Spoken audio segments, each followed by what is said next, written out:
Luiz Caio de Lacerda, sou pesquisador na Embrapa Florestas desde 2007, apesar de ter entrado na Embrapa em 2002. Eu sou engenheiro florestal, com formação em ecologia e manejo florestal. Desde 2007, desde que eu comecei a trabalhar aqui na Embrapa Florestas, nós começamos a trabalhar com o manejo de bambus. Bambus é um grupo de espécies muito grande e o Brasil se diz que é o país do mundo com mais espécies no mundo. Normalmente a gente associa bambus a alguns produtos que a gente tem em casa, como tábua para cortar vegetais e outros inúmeros produtos, mas geralmente a gente os correlaciona com a China, Japão, países asiáticos. Mas pouco é falado sobre os bambus nativos, os bambus que ocorrem naturalmente no Brasil. No sul do Brasil, especificamente, nós temos bambus tanto nas florestas do litoral, na floresta umbrófila densa, como nas florestas de planalto, no qual existe um condicionante de clima mais importante. Então, na floresta umbrófila mista, na floresta com araucária. E por que a gente trabalha com os bambus? Bom, os bambus, eles têm uma importância de conservação de florestas, que nós vamos conversar um pouquinho mais para frente. Ele também tem uma importância econômica direta, eles são aproveitados na agricultura e outros usos, e também do ponto de vista sociocultural. Então são esses três, talvez, os eixos de importância pelos quais a gente trabalha com os bambus nativos. Como sociocultural, é importante a gente lembrar que desde a pré-colonização, nos grupos indígenas que já viviam aqui no sul do Brasil e nas outras partes do país, o uso do bambu sempre foi tradicional, para alimentação e mesmo para a construção de materiais e produtos variados. Então, essa relação direta entre os grupos indígenas e o bambus é tradicional e a gente normalmente até tem essa visão clara.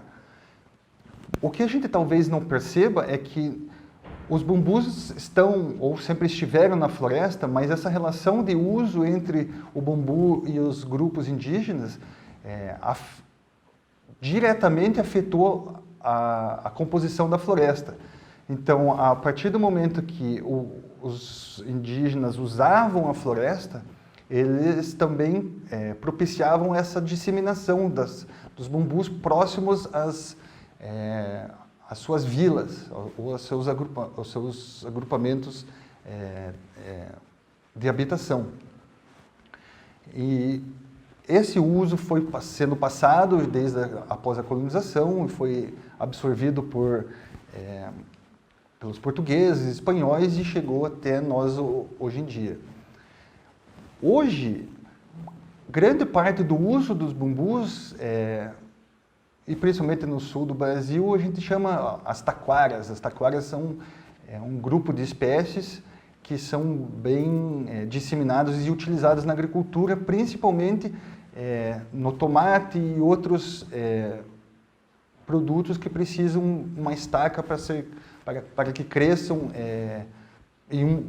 sem deitar, por exemplo. Bom, então esse uso econômico ele tem não só para a estaca, mas existe também, que é uma grande uso, por exemplo, no município de Caçador, Santa Catarina, existe uma demanda por estacas de bambu para cultura do tomate de mais de 10 milhões de estacas anuais. E essa demanda, ela precisa ser suprida e ela envolve a colheita de bambus em vários municípios em toda a região do Planalto Norte de Santa Catarina e sul do Paraná. E existe, então, essa economia envolvendo a colheita do bambus, mas também existe toda a dinâmica da colheita do bambus e seu reflexo na floresta. Grande parte desses bambus ocorrem em florestas, em diversas fases de desenvolvimento. Grande parte delas são florestas degradadas, florestas jovens que já foram alteradas no passado. Mas também é conveniente lembrar que os bambus estão sendo avaliados aqui na Embrapa Florestas. Nós estamos trabalhando, tentando encontrar outros usos alternativos de maior valor agregado aos bambus, não somente as estacas. As estacas são usadas, como eu havia falado, por exemplo, para o tomate, e após um ano elas são descartadas. O apodrecimento dela no campo é muito rápido. Então a busca de outras alternativas de maior valor agregado é desejável. Por exemplo, até mesmo o uso alimentício é um grande potencial. Tradicionalmente a gente conhece o uso dos bambus como broto de bambu, que são as espécies asiáticas de maior tamanho, mas nós estamos avaliando as nossas como para alimentação. Outros usos variados, como até mesmo para fibras na construção civil e compósitos e outros materiais que podem ser utilizados como bambu e que são de grande interesse. Então, essa seria a segunda importância do uso dos bambus e do manejo de florestas para os bambus, que é o uso econômico. E, finalmente, é uma grande importância em relação à conservação de florestas. Quando a gente avalia e lê nos trabalhos mais antigos sobre florestas, a gente percebe que sempre houve a descrição da ocorrência de bambus nas florestas nativas. Mas elas sempre ocorreram, ou normalmente ocorriam, em agrupamentos menores, não disseminados na paisagem em agrupamentos densos, quase puros. Hoje, com o passar do uso mais em larga escala da modificação do uso da terra, então alterando-se a floresta, manejando-se a floresta, essas florestas acabaram sendo degradadas, muitas delas, e os bambus que sempre ocorreram naturalmente e demandam muita luz, eles começaram a se disseminar e formar agrupamentos densos. Qual seria a problemática dessa disseminação? Bom, dos grandes resultados do nosso trabalho nos últimos anos, então já são mais de 12 anos de trabalho com os bambus, foi o monitoramento das florestas que são dominadas por bambu. E não só o monitoramento, mas a intervenção, procurando entender qual seria o efeito do bambu nessa floresta. Um dos principais resultados, então, foi que florestas dominadas por algumas espécies nativas de bambu, ocorre que elas se transformam ou elas acabam sendo como espécies invasoras. Existe uma definição, algumas pessoas seguem a definição de espécies invasoras, aquelas que são apenas não nativas, mas aqui nós não usamos essa definição. Especialmente porque os bambus nativos, eles tendem a ter um comportamento de espécie invasora. Por isso que a gente usa como espécies nativas invasoras. Bom, o que isso ocorre, então, ao se alterar a floresta, abre-se o dossel, abre-se a copada das árvores, e essa copada propicia a entrada de luz na parte inferior da floresta, aonde os bambus ocorrem normalmente. Então, existem bambus que são 1 metro de altura, mas os mais comuns, como a taquara lixa, chegam até 6, 7, 8, 9 metros de altura. Então, ao se abrir a floresta, essa luminosidade maior atinge os bambus.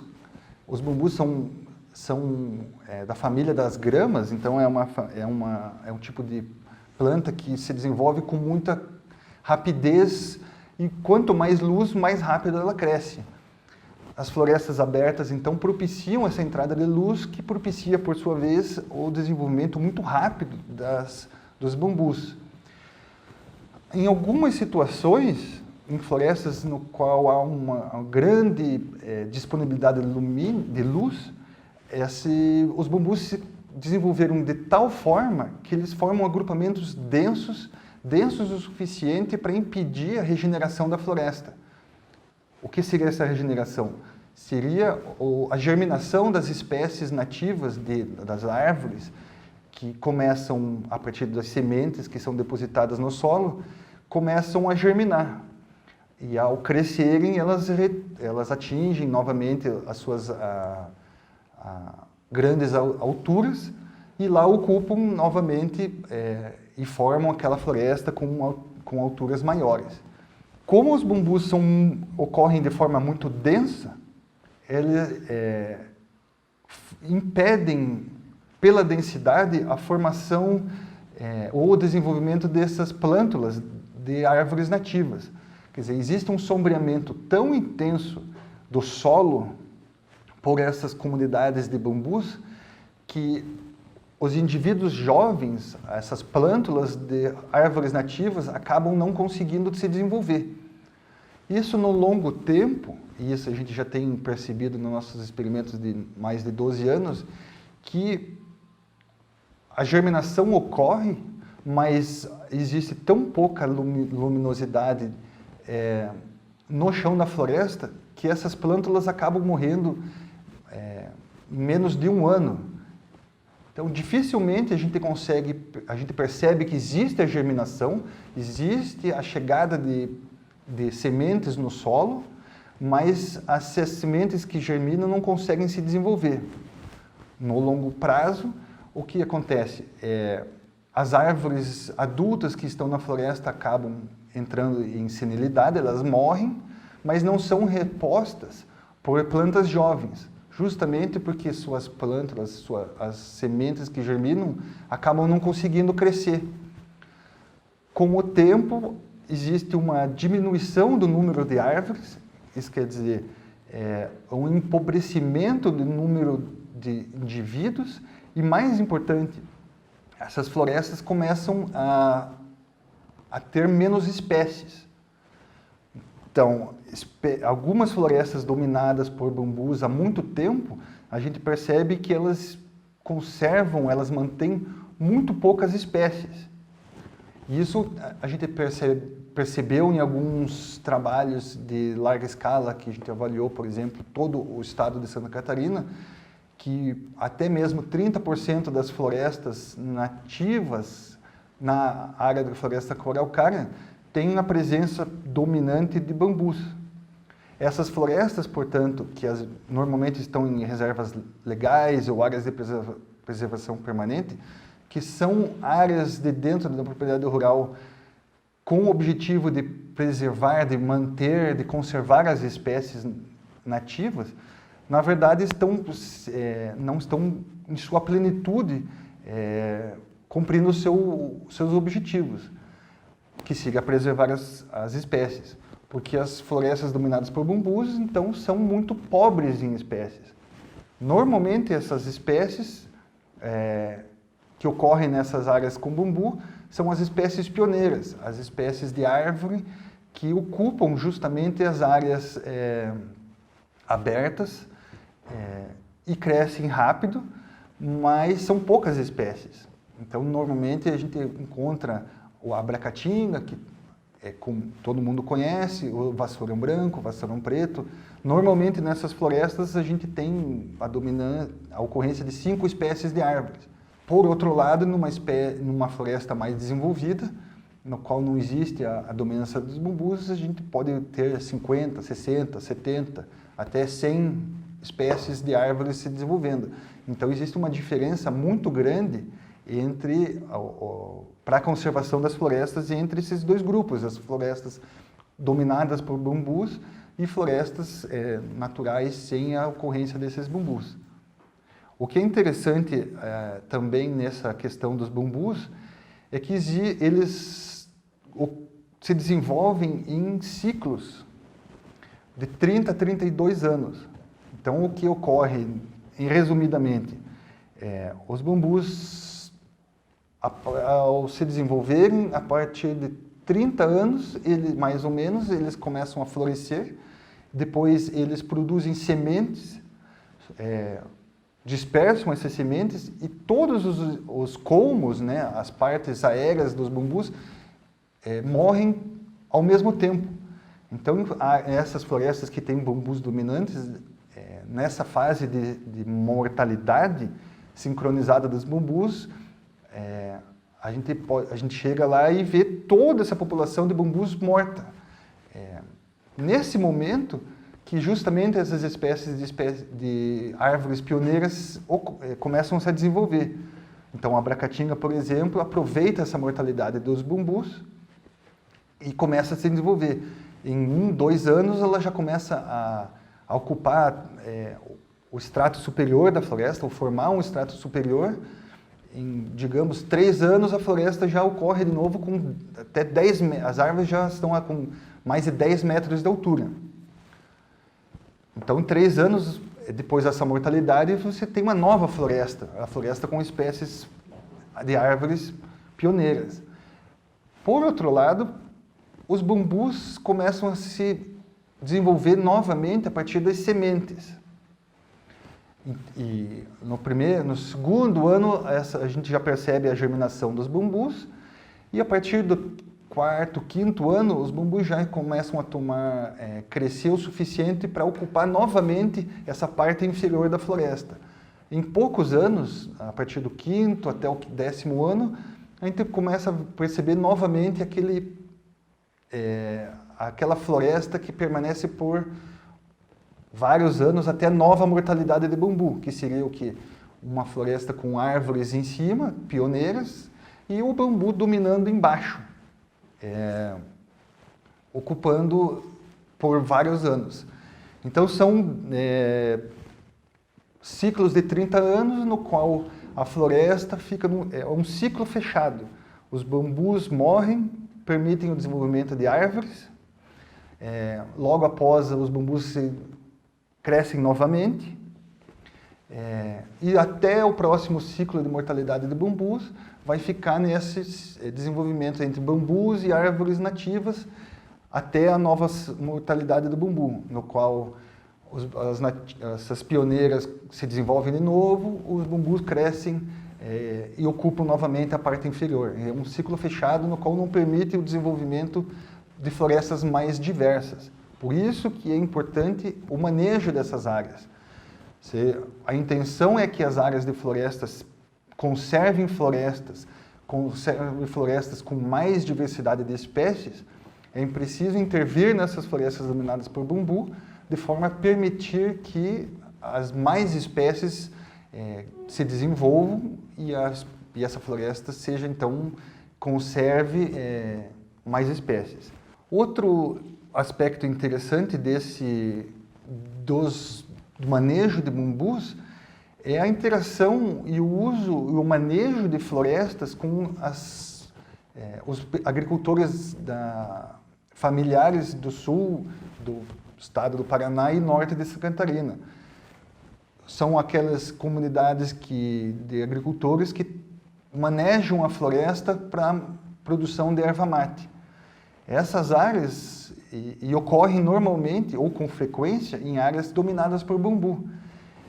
Esses agricultores, eles tradicionalmente, por muitas gerações, utilizam a erva mate, colhem a erva mate e interferem nessa floresta positivamente ao retirar os bambus, às vezes para uso na própria agricultura, ou não, mas ao cortar os bambus, eles permitem que outras espécies comecem a se desenvolver.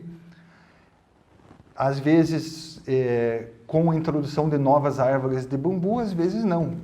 Mas, em resumo, essa intervenção da floresta, esse manejo da agricultura familiar em florestas com bambus, permite a diversificação das espécies e um uso mais variado, não só da exploração do bambu, mas o uso de outras espécies, como, por exemplo, a própria erva mate. Então, é interessante entender que essa intervenção da agricultura familiar nas florestas degradadas, dominadas por bambu, é positiva ao permitir a diversificação de florestas.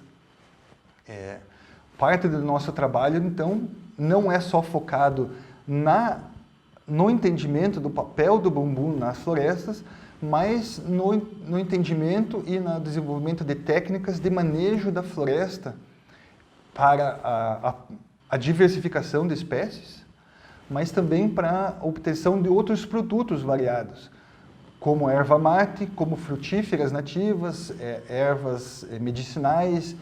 Então, ao se manejar florestas dominadas por bambu, a gente consegue, no longo prazo, aumentar o papel, a importância e o papel das florestas nativas na conservação de florestas, na conservação de espécies e no aumento de produtos. Então, é um ganha-ganha, como se diz, do ponto de vista de conservação e do ponto de vista econômico. Quais são os próximos passos no nosso trabalho? Então, a parte de entendimento da dinâmica e da importância do controle da floresta já está bastante avançado, e nós temos vários trabalhos sendo publicados, inclusive esse ano, que estão contribuindo na definição de políticas públicas, com a nossa interlocução junto aos órgãos de fiscalização ambientais, como no Paraná o IAP e o IMA em Santa Catarina, e o próprio IBAMA, mostrando a questão e do domínio dos bambus e a importância da sua intervenção para a conservação de espécies. Ao mesmo tempo, o uso e a exploração dos bambus para novos produtos, como eu mencionei no começo, a gente já começou a entender melhor quais são os componentes químicos e físicos desses bambus, e a gente espera que nos próximos anos alternativas econômicas possam ocorrer a partir dos nossos próprios bambus. E, finalmente, o desenvolvimento de técnicas de manejo de florestas, no qual a erva mate seria o carro-chefe, para utilização mais otimizada das florestas, trazendo junto a diversificação de espécies e também o aumento ou a preservação ou a manutenção dos serviços ambientais que essas florestas ocorrem. As florestas dominadas por bambu têm uma limitação, como eu disse, para a diversidade de espécies e para serviços ambientais. E o manejo, que a gente começa a entender melhor, aumenta a diversidade, aumenta a produção e aumenta os serviços ambientais. Todos que tiverem interesse nesse tema podem me procurar, podem procurar a Embrapa Florestas, e nós teremos o maior prazer em discutir mais profundamente esse tema com vocês.